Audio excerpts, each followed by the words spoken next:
नमस्कार, मैं चंदन कुमार और आप देख रहे हैं अपना पसंदीदा चैनल अंगवानी। साथियों, अभी हम हैं मेरठ में और जैसे जैसे मौसम का तापमान बढ़ते जा रहा है वैसे ही कर्मचारियों का भी तापमान बढ़ते जा रहा है।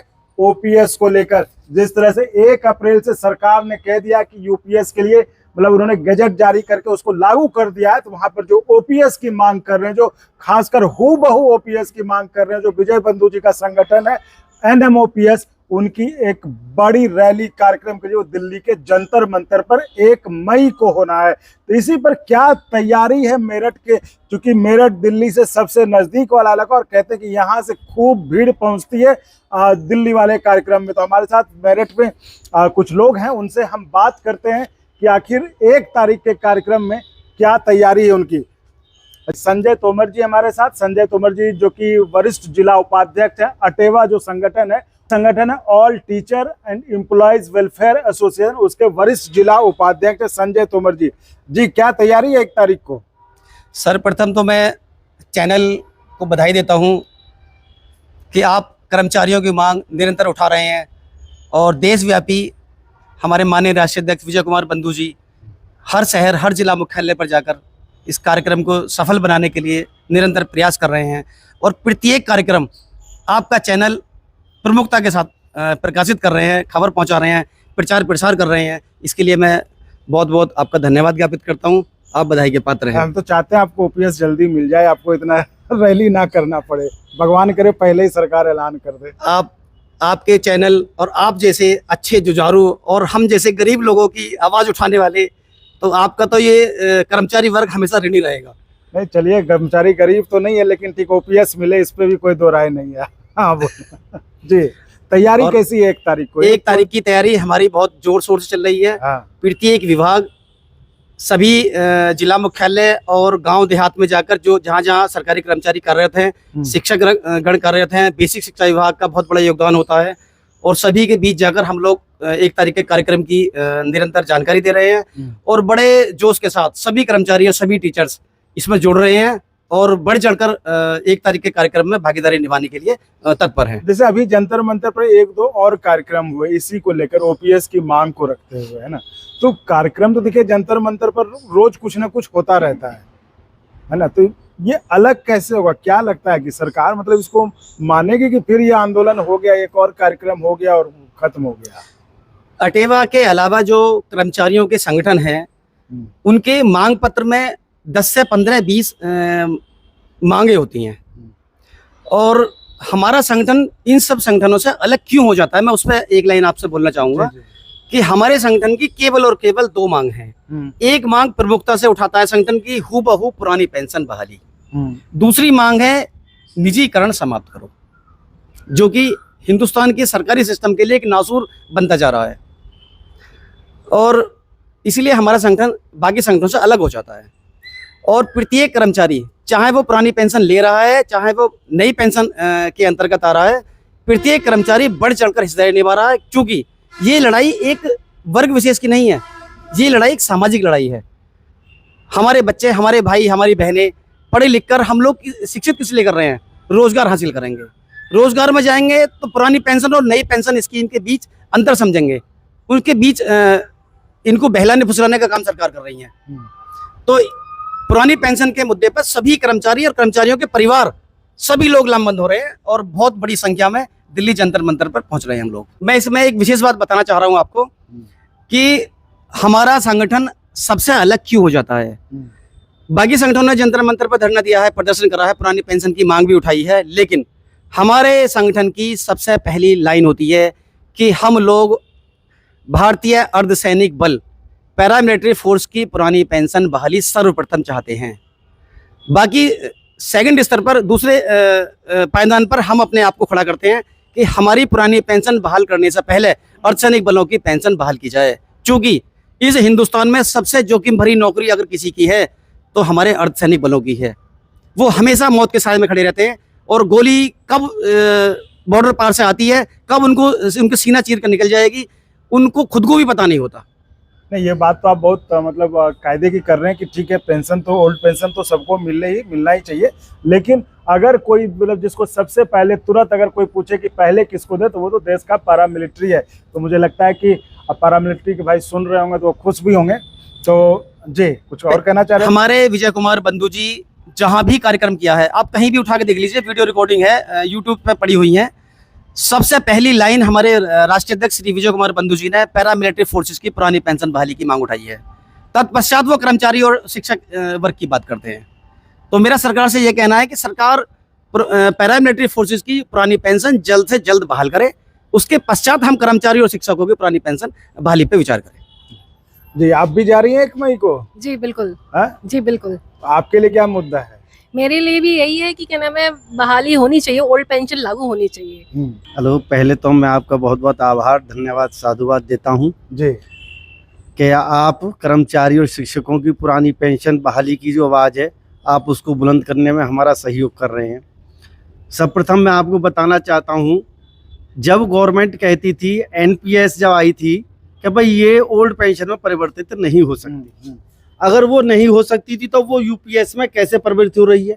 हम कह रहे हैं कि अगर जब आप हमें एनपीएस का मुद्दा दे रहे थे, अब यूपीएस पर आ गए, तो इसमें एक ओपीएस भी जोड़ दो और वो कर्मचारियों और शिक्षकों के ऊपर छोड़ दो कि भाई तीनों में से कोई सी चुन लो।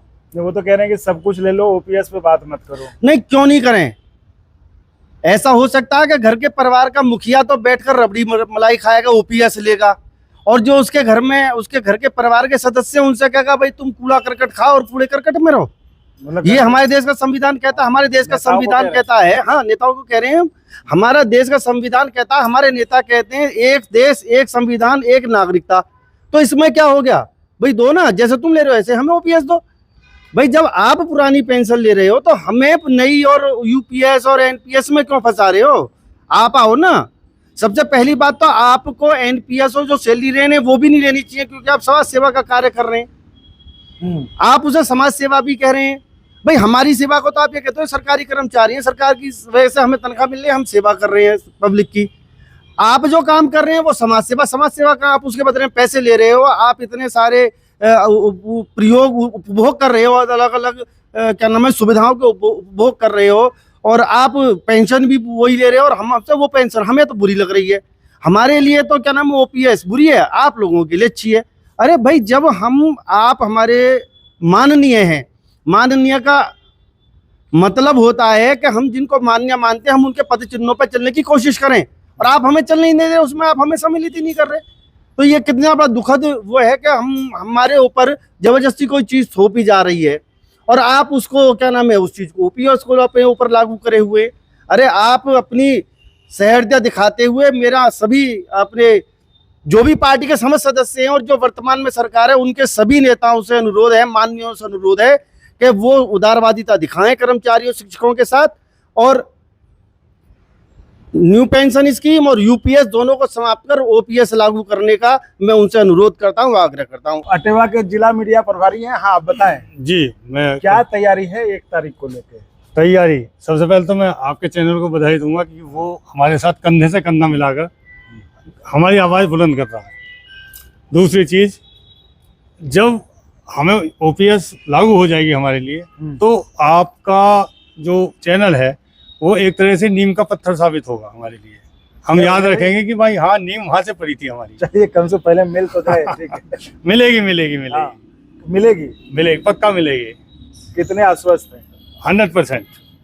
लेकिन सरकार तो साफ कह चुके कि भाई इस पे हम कोई बात जो बात करनी है दूसरे को ओपीएस पे बात नहीं। जैसा सोमनाथन जी खुद मीटिंग में कह चुके हैं, श्री कुमार जी इस बात को कह चुके हैं कि भाई उन्होंने साफ साफ मना कर दिया। जितने भी लोग हैं, जितने भी लोग थे उसमें समिति में, उनमें से ज्यादातर लोग तो ओपीएस ही ले रहे हैं। सभी लोग ओपीएस ले रहे हैं। उन्हें एनपीएस का क्या पता कि एनपीएस में क्या है, और सरकार मना कर रही है। ठीक है, सरकार तो ये भी कहती थी कि भाई ये एनपीएस बहुत अच्छा है और हम इसे चेंज नहीं करेंगे। सरकार ने क्यों ऑप्शन दे दिया आप यूपीएस का? सरकार को यूपीएस लाना ही नहीं चाहिए था। और जब सरकार यूपीएस लाई है तो उसमें एक ऑप्शन और जोड़ देती कि भाई जिसे ओपीएस लेना ओपीएस ले लो, जिसे एनपीएस लेना एनपीएस ले ले, जिसे जो लेना वो अपनी मर्जी से चुन ले। तो कितने लोग यहाँ से जाएंगे मेरठ से? मेरठ से हम करीब 10-12 हज़ार लोग पूरे मेरठ से। 12,000 जी हाँ, हमारे रिश्तेदार भी जाएंगे, हैं? हमारे परिवार के भी जाएंगे। मेरठ मंडल की बात कर रहा हूँ मैं, वाह। तो मेरठ जंतर मंडल की मंतर- बात कर रहा हूँ। हाँ, जंतर मंतर पर तो खाली मेरठ से ही भर जाएगा फिर तो। नहीं, मेरठ से नहीं भरेगा। मेरठ पिछली बार 10 लाख के करीब थी, वो तो रामलीला में था। है ना। तो यहाँ पे भी अभी देखो शायद उससे भी ज्यादा हैं? पब्लिक पहुंचेगी। 15,000 के आसपास थे। तब भी हम बहुत लोग पहुंचे थे, लेकिन तब हमारा अभी रोज हमारी मीटिंगें चल रही हैं अच्छा। और सब डिपार्टमेंटों में जाके हम लोग बातचीत कर रहे हैं, मीटिंग चल रही है। सबसे कहा जा रहा है भाई हम तो चलेंगे, अपने रिश्तेदारों को भी बोलो जो गाजियाबाद रह रहे हैं वो भी दिल्ली पहुंचे, अच्छा। और हमारे भी बच्चे सब जाएंगे। हम 40-50 हजार आदमी हम जाएंगे यहाँ से, मेरठ मंडल के लोग। ये हम मेरठ मंडल। बिल्कुल पक्का 100%। एक विशाल रैली होगी, हाँ। जो ऐसी रैली होगी जैसी पहली हुई थी, उससे भी बढ़िया रैली होगी। मैं विजय कुमार, जिला प्रचार सचिव मेरठ। हम्म। मैं ये कहना चाहता हूँ कि विजय कुमार बंधु जी ने 110% पेंशन बहाली का वादा किया है। और 110% पेंशन बहाली होगी 25वीं लोकसभा से ही होगी। तो वादा उन्होंने किया, देना सरकार को है। सरकार देगी, 110% देगी। देना पड़ेगा सरकार को। देना क्यों पड़ेगा सरकार को? क्योंकि सरकार को अपनी ओपीएस तो बड़ी अच्छी लगती है, अपनी ओपीएस बड़ी अच्छी लगती है। हम वो जो ओपीएस खुद ले रहे हैं, वो ओपीएस हमें देने में दिक्कत आ रही है उन लोगों को। ओपीएस तो वही है, वो भी वही ओपीएस को लेना चाहिए, वो ले रहे हैं। हमें देने में दिक्कत है उनको। क्यों दिक्कत है? क्योंकि वो अच्छी है, खराब वाली हमें देना चाह रहे हैं। और तो और अभी संसद के अंदर एक बिल पास किया इन्होंने, 24% सांसदों का टीए डीए यात्रा वात्रा सब भत्ते तुरंत ही लागू हो गए। इधर फाइल आई, तुरंत दबदबाया, सभी लोगों ने ले लिया। क्यों? वहाँ पक्ष विपक्ष कहाँ गया वहां से? ये सिर्फ क्या कर्मचारियों के लिए पक्ष विपक्ष होता है? पक्ष विपक्ष कर्मचारियों के लिए है और किसी के लिए नहीं है। नेताओं को जो चाहिए वो आंख मीच के तुरंत लेंगे, नहीं, ये सब कर्मचारियों ठीक को है, नहीं देंगे। ये सब ठीक है, लेकिन ये कह रहा हूँ ये सब चीज तो होते आया है। जी जब जब उन्होंने अपना बढ़ाना रहा है वो बढ़ा रहे हैं। कभी बिल्कुल। कोई आज तक पहली बार तो हुआ नहीं है। नहीं, और आप जो इतने सालों से मांग ही रहे हैं, बिल्कुल। तो इस बार जो जंतर मंतर पर आप पहुंचेंगे तो ऐसा क्या बदल जाएगा? जंतर मंतर पे इस बार जो पहुंचेंगे हम, मेरे बड़े भैया ने कहा कि हम बच्चे नहीं, मैंने अपने बेटे से कहा कि एक बस तू भर ले। बेटे से कहा बस भर ले। किस लिए भरेगा? कि पापा के लिए भर बस। क्योंकि बेटा बेटी मेरे जो बहुत ही कमेंट हैं और प्रोग्रामों के अंदर आते हैं। बेटे से बस भरने को क्यों कहा मैंने? कि मैंने कहा मैं आज रहूं ना रहूं, कल वो पेंशन तेरे काम आएगी, इसलिए मैंने कहा बस तू भर। तो इसलिए 50,000 आदमी जो कहा गया मेरठ से, वो आएगा मेरठ मंडल से। उससे क्या होगा? 50,000 पहुंच गए दिल्ली। ये जो यूपीएस और एमपीएस में फर्क आया ना, वो 2023 की रैली के बाद आया। उसके बाद ये लोगों को पता चला 2023 में इनका बाहुबल कितना है। सरकार को डर लगा, डर लगने के बाद में एनपीएस को यूपीएस में बनाया। बस वो रहना, वो बनने रह गया, थोड़ा सा रह गया है, वो बन के रहेगा। उसकी तैयारी 1 अप्रैल में और 1 मई में फिर है। उसी 1 मई की तैयारी के लिए हमारा पूरा मेरठ मंडल लगा हुआ है। अधिक से अधिक संख्या बल मेरठ मंडल से जाएगी। एक बात कहना चाह रहा हूँ। हाँ। आपका बार बार सवाल सभी साथियों से हुआ है हाँ कि ओपीएस बहाल कैसे होगी, हाँ, कैसे हो गया? हाँ। सरकार आपकी बात क्यों मानेगी? सरकार तो मना कर रही है ना। सरकार मना कर रही है। हाँ, सरकार हम तो आपको साफ ये कह बताना रही चाह रहे हैं, मेरे सभी साथियों ने जोश के साथ ये बोल दिया कि ओपीएस लागू होगी। क्यों होगी हम बता रहे हैं कैसे होगी। हाँ, बताइए। 1 अक्टूबर वर्ष 2023 की महारैली रामलीला मैदान सरकार को सोचने पे विवश कर दिया कि हम कर्मचारियों को संतुष्ट कैसे करेंगे। एनपीएस की जगह यूपीएस लेके आई। ये सोच के तो वैसे सरकार ने दबाव तो माना, लेकिन वो यूपीएस पे आई। 350 से 240 पाए, थोड़ी सी चूक हो गई। काश हम 20 सीट और प्रभावित कर पाते, तो यही गवर्नमेंट डंके की चोट पे मेज थपथपा कहती कि कर्मचारियों को ओपीएस दे दो। चूंकि सरकार बनने में इन लोगों को सफलता मिल गई और बिना ज़्यादा मशक्कत के सरकार बन गई। आगामी लोकसभा चुनाव में अगर उससे पहले ये ओपीएस नहीं लाते तो 240 की जगह अगली बार 140 पाने में देर नहीं लगेगी। जिस दिन सरकार को यह भय हो गया, यही सरकार ओपीएस देगी। तो सरकार को आपको लगता है कि इस बार भय हो जाएगा? जनता सरकार को भयभीत करने का काम एक एक कर्मचारी का परिवार करेगा। हमारे पास केवल लोकतंत्र में एक ही ताकत है, वोट की ताकत है। हम लोग इनके खिलाफ, हमारी एक मर्यादा है, हम माननीय को माननीय ही कहेंगे। हम इनको अपशब्दों का प्रयोग नहीं कर सकते, लेकिन वोट की ताकत मेरी अपनी पर्सनल है, निजी है। मेरा परिवार वहां वोट देगा जहां उनको उनके हित सुरक्षित होंगे। तो अब तक कहाँ डाल पाया वोट उस तरह? डाल पाए 350 240 पे ले तो आए। तो कहाँ वो विधानसभा वगैरह में तो सब में तो जीती, कहाँ विधानसभा में कहाँ जीत रही है? हरियाणा जीत गए, दिल्ली हिमाचल जीत गए। हिमाचल की चर्चा क्यों नहीं करते हिमाचल आप? तो पहले था, हिमाचल कहाँ पहले था? पहले कहाँ हिमाचल था? पहले था, उसके बाद हरियाणा तो भी हुआ है, नहीं, हरियाणा अभी हुआ, लेकिन दिल्ली हिमाचल अभी हुआ है। आप कर्नाटक क्यों नहीं बोलते?